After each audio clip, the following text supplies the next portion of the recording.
Barnaamij ballaaran oo ay isugu soo baxeen bulshada Soomaaliyeed ee ku nool dalkani Jarmalka ayay kaga cabanayeen dilalka arxan-darrada ah ee loo geysanayo walaalahooda Soomaaliyeed iyagoo ku nool dalkaasi Koonfur Afrika. Barnaamijkan oo ay ka soo qayb galeen dadweyne fara badan ayaa ka dhacayay wadamo ka mid ah qaaradan Yurub, taasi oo ay dadka Soomaalida ah kaga cabanayaan dilalka arxan-darrada ah ee loo geysanayo dadka Soomaalida ah iyagoo ku nool magaalooyinka iyo tuulooyinka dalka Koonfur Afrika, halkaasi oo qaarkood ay u tageen arrimo magangalyo, qaarkoodna ay u tageen arrimo ganacsi. Dilalkaysi soo tarayay loo geysanayo Soomaalida ayaa ah mid ku gooniya Soomaalida oo kaliya, iyadoo shaashadaha caalamkana ay soo galeen dil loo geysanayo dadka Soomaaliyeed oo ahaa mid arxan darro ahaa.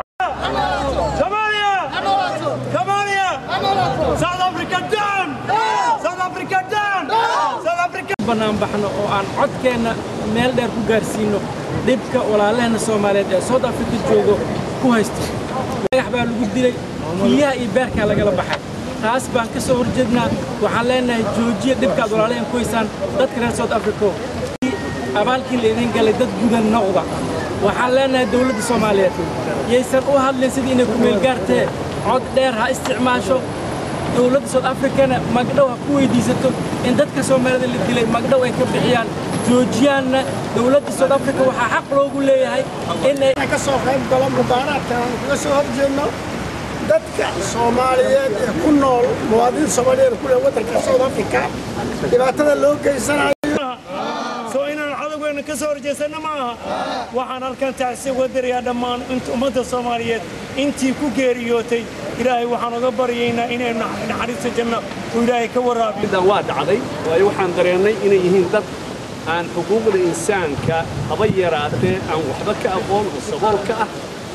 waa dhacday marka annakay nagu xiran tahay haddaan Soomaali nahay inaan maaragtay isbadbaadinno. annakay nagu xiran tahay.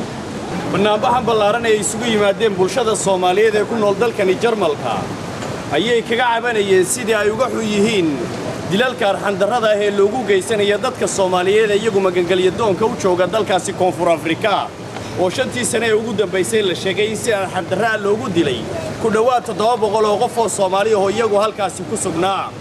bulshada Soomaaliyeed ee ku nool dalkani Jarmalka ayaa gudbiyay dareenkooda kaasi oo ay ka hordhigayeen qunsuliyadda dalka Koonfur Afrika uu ku leeyahay dalkani Jarmalka. Mustafa Xaaji Aadan, Home Cable TV, wararka Yurub.